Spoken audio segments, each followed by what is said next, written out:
Olá, o meu nome é Sara Almeida e sou coordenadora da iniciativa Voice Leadership. Esta iniciativa pretende apoiar pequenas e médias empresas a tornarem-se mais competitivas através da aquisição de conhecimento e promovendo também o acesso a uma rede de contactos relevantes para apoiar o seu crescimento.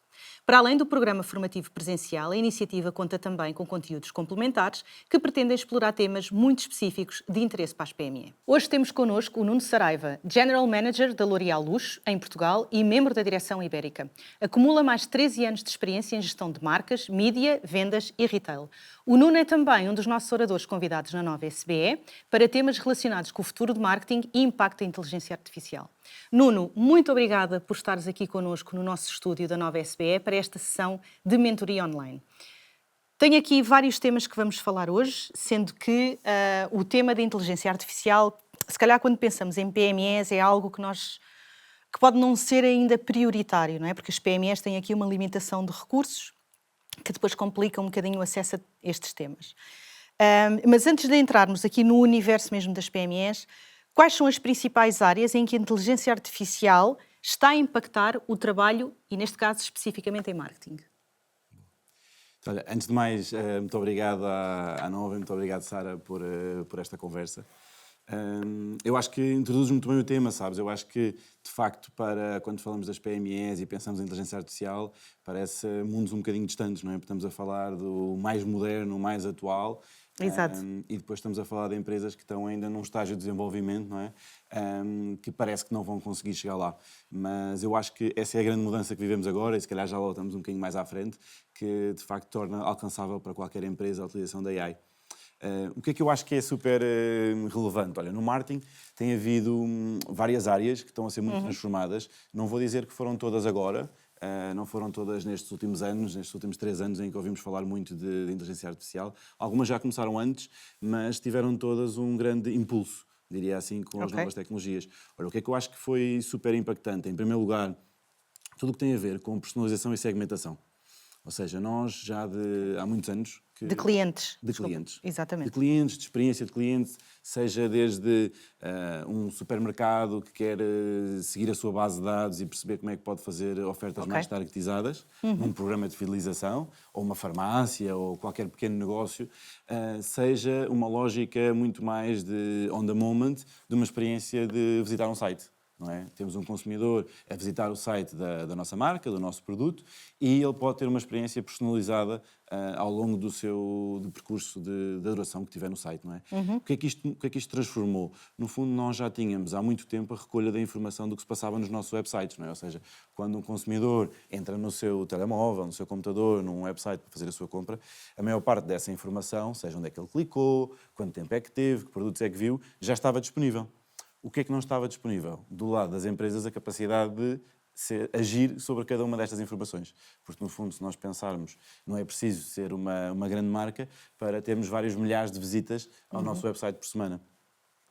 Criar caminhos personalizados para cada um destes consumidores era completamente impossível, não é? Não podemos ter ninguém na nossa equipa que esteja, olha, agora as pessoas que entraram por este site, por esta página, vamos dar-lhes isto. E depois as que entraram pela outra, porque são caminhos absolutamente infinitos. O que a AI nos permite é optimizar isto, não é? Ou seja, fazer com que não tenha que ser a empresa, não tenha que ser uma pessoa da equipa da PME a pensar especificamente em cada uma das situações, mas ter a tecnologia que por trás nos sugere quais são os melhores caminhos que podemos fazer para as pessoas que entram no site. Isto não é só site, não é? Porque eu lembro-me que, pronto, eu tenho muitos anos de retalho e lembro-me de haver aqui uma preocupação constante sobre como é que o meu cliente se comporta quando entra na minha loja. Para onde é que ele vai, como é que ele faz o seu caminho, como é que eu consigo aumentar a quantidade de produtos que ele leva, não é? Que ele compra, e como é que a sua experiência pode ser melhor. Isso também ajuda? Também ajuda. Aí entramos numa área um bocadinho mais complicada, diria, para muitas PMEs, porque envolve um investimento em físico, não é? Ou seja, o que tu falavas da experiência de entrada numa loja, de circulação, de como é que é feita a movimentação, já envolve um nível de investimento em hardware que pode tornar-se mais difícil, não é? Porque falamos de câmaras, falamos de circuitos de sensores, ou seja, falamos de um tipo de investimento que pode ser mais complexo. O que é que não é tão complexo, no fundo, é podemos ter um supermercado, imaginando esta experiência do retalho, não é? Uma perfumaria. Se é verdade que é difícil nós, para uma pequena e média empresa, fazer um seguimento deste consumidor dentro da loja, não é tão difícil saber o que é que ele comprou. Não é? Ok.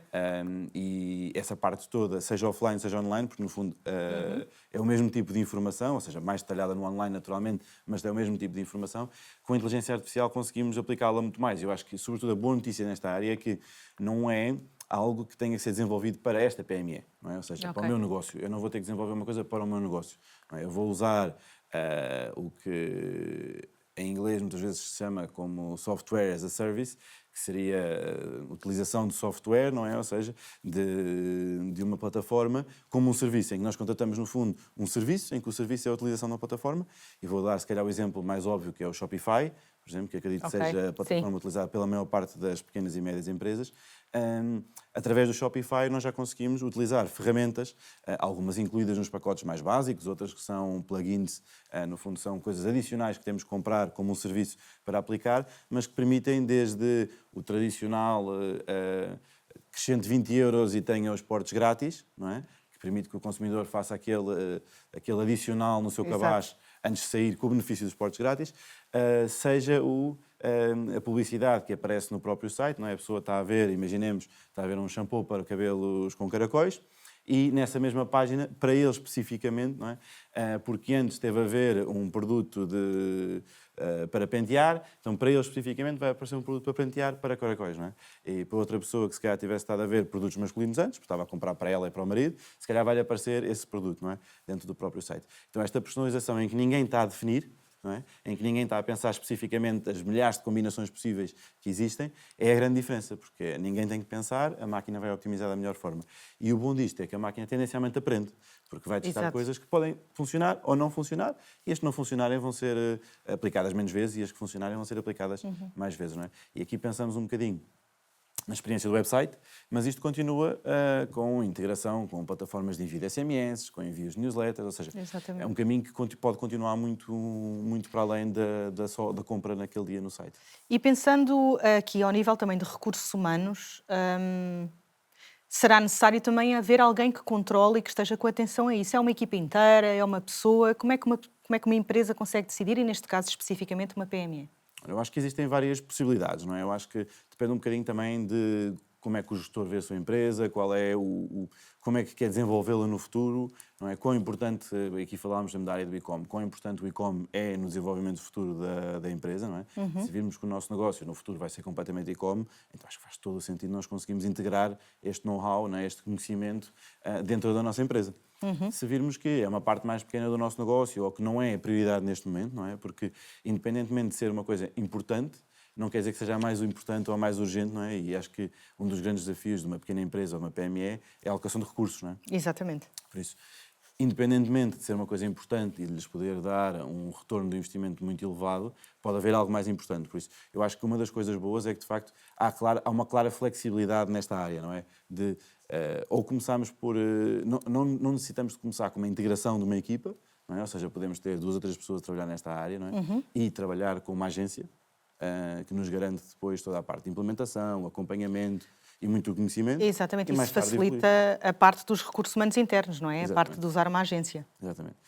E honestamente, muitas das vezes, a vantagem de ter parte deste trabalho feito externamente é não só um tema de recursos, mas também é um tema de flexibilidade. Porque hoje contratamos um determinado especialista numa determinada área, imaginemos que amanhã essa área torna-se menos relevante.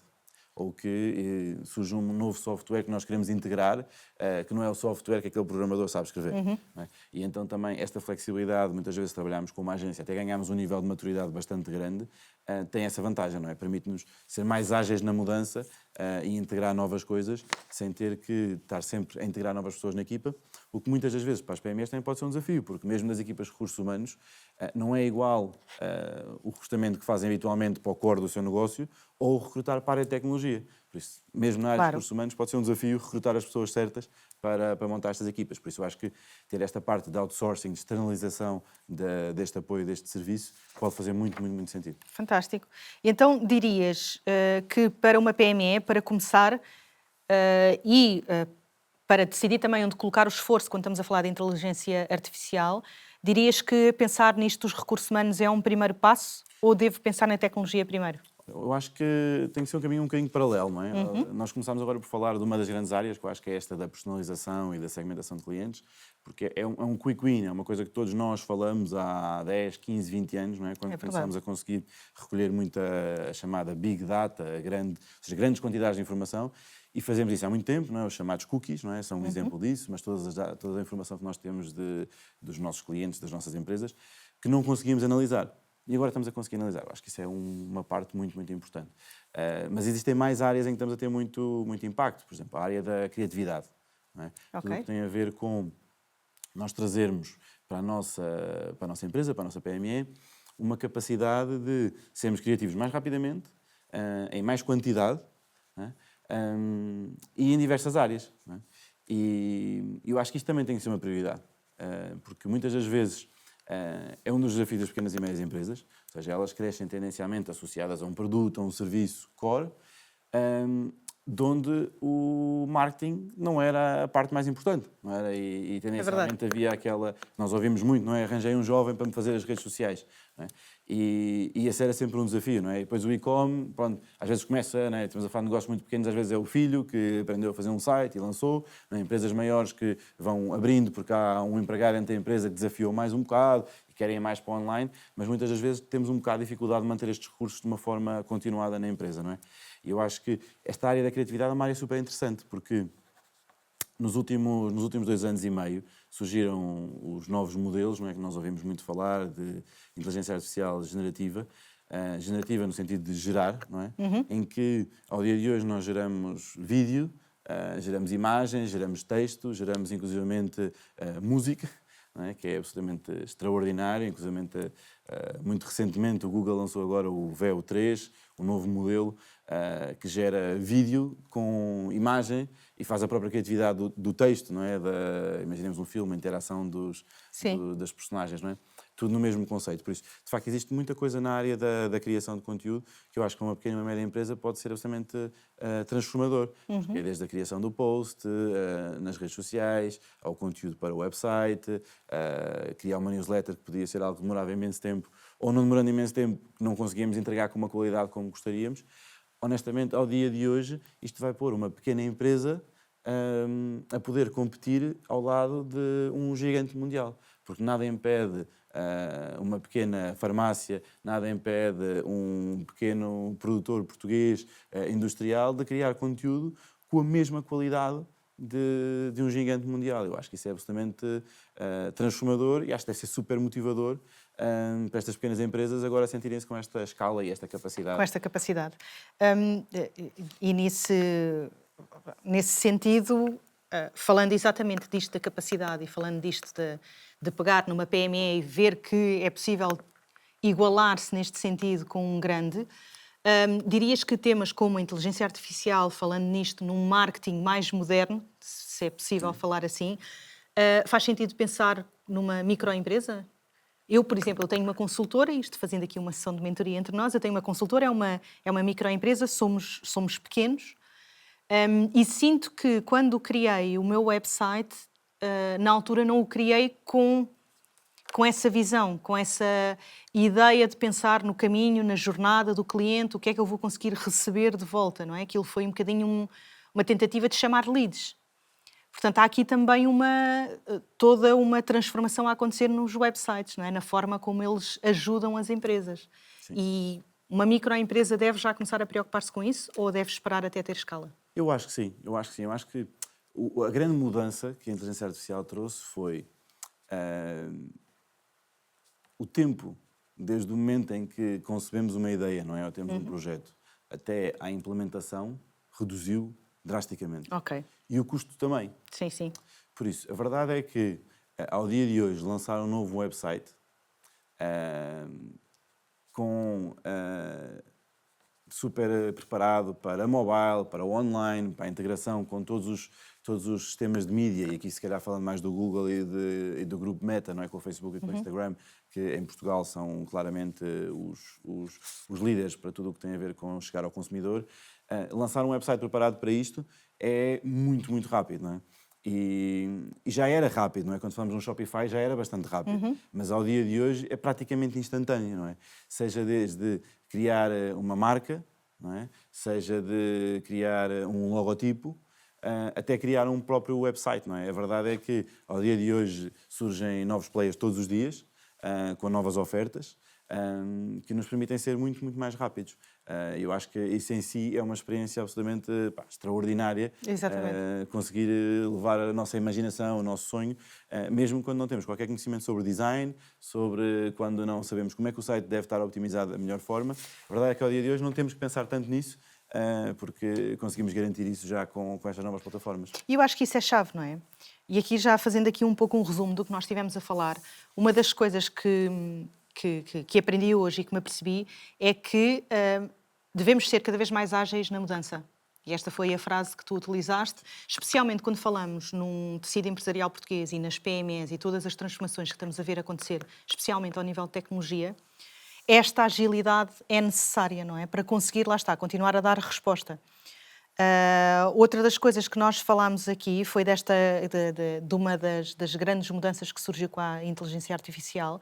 Eu ainda não tinha pensado nisso, mas de facto reduziu-se o tempo desde o início de um projeto até ao fim. Já não preciso, se calhar, estar a contratar já não preciso estar a pedir, se calhar, 7 propostas para um website, ou 5 propostas ou 3, já consegui, se calhar, internamente ir buscar as capacidades para o fazer utilizando a inteligência artificial. Isto é chave para empresas de tamanho reduzido, cujos recursos são limitados, não é? É uma grande mudança. É uma grande mudança. Eu acho que é uma grande mudança que vai dar muita escala às pequenas e médias empresas.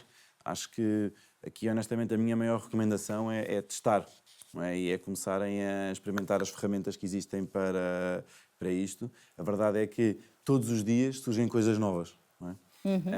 Por isso, há muita coisa para testar e eu acho que é a própria experimentação, a utilização das ferramentas que vão um bocadinho despoltar onde é que podemos ir mais longe. Eu acho que toda esta área da criatividade, do design, são áreas que criam muito entusiasmo, se calhar mais do que outras, um bocadinho mais complexas ou mais densas. Estas são áreas que criam muito entusiasmo, tendencialmente estão na parte final do funil de vendas, não é? Ou seja, quando o contacto com o consumidor não tem a ver com a preparação, com a produção, ou seja, é a parte final, porque tem muita imagem da nossa empresa, por isso eu acho que também cria essa motivação, por isso eu diria que é sem dúvida uma área para apostar, seja começar a utilização de uma ferramenta como o ChatGPT, da OpenAI, ou como o Gemini da Google, ou um Perplexity, ou muitos outros modelos que existam, para a geração de texto. Eu acho que aqui é o primeiro passo, não é? Ou seja, é perceber o que é esta tecnologia, é deixar-se surpreender por uma tecnologia que, com um briefing, vai nos dar uma resposta imediata. Eu acho que é surpreender-se por aí. Eu acho que os modelos de texto são a porta de entrada, não é? E depois começar a testar com algumas destas ferramentas diretamente de imagem, não é? O caso do Gemini do Google ou o caso do ChatGPT, em que podemos pedir diretamente uma imagem, um logotipo, e começar a testar. Depois, o que é que eu aconselho? Eu aconselho que... Eu acho que existem muitas ferramentas generalistas, e o ChatGPT e o Gemini eu chamaria ferramentas generalistas. Eles são, sobretudo, estão dentro da categoria de Large Language Models, no fundo são modelos de linguagem, grandes modelos de linguagem, mas depois existem, para as várias coisas, tendencialmente ferramentas mais específicas. Por isso, o meu conselho é sempre, se estamos à procura de criar um logotipo, não vamos usar o ChatGPT. Ou seja, podemos brincar com o ChatGPT numa lógica de explorar, de nos motivar, mas vamos procurar uma ferramenta da AI focada em desenvolver um logotipo, não é? Se nós queremos criar um website, é verdade que o ChatGPT pode escrever o código para nós, e para algumas empresas isso pode ser o suficiente, porque já têm maturidade para o código, conseguirem trabalhar com o código, mas vamos então experimentar ferramentas que foram desenvolvidas apenas para criar um website. Porque a grande vantagem é que qualquer uma destas ferramentas vem com uma integração muito, muito maior. Há uma que eu acho super interessante, que se não estou em erro é o Namex. E o que é que ele faz, o Namex? É uma plataforma em que nós entramos e dizemos, olha, vou montar um negócio, imaginem que é um estúdio de yoga no Porto, explico qual é o meu conceito, mas quando digo explico, eu explico numa frase, não é? É um estúdio de yoga premium, virado apenas para a comunidade feminina, para mulheres. Pronto, imaginemos. E ele basicamente gera-nos uma página, um bocadinho como um feed do Instagram, como a página do Instagram em que nós vamos fazendo scrolling, vamos descendo a página e vendo propostas de nomes e logotipos. Então ele propõe não só o nome, como o logotipo, e se nós quisermos estar meia hora a passar para baixo, nós vamos estar meia hora a ver propostas para a nossa empresa, que é absolutamente extraordinário, não é? Inclusive desta plataforma, por exemplo, se fizermos, continuamos com o processo, vai-nos criar também o website. Aqui o meu conselho outra vez o mesmo. Utiliza uma ferramenta para fazer o website. O website, é? Exato. Esta faz, mas ela é criada para fazer logos e... Exato, e mas o foco é outro. Exatamente. Fantástico. Portanto, fica aqui a recomendação do Nuno.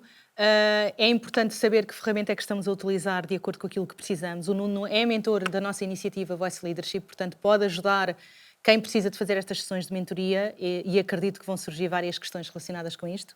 Da minha parte é tudo. Nuno, muito obrigada. Obrigado, vamos falar em breve sobre outros temas. Até breve, até ao próximo podcast.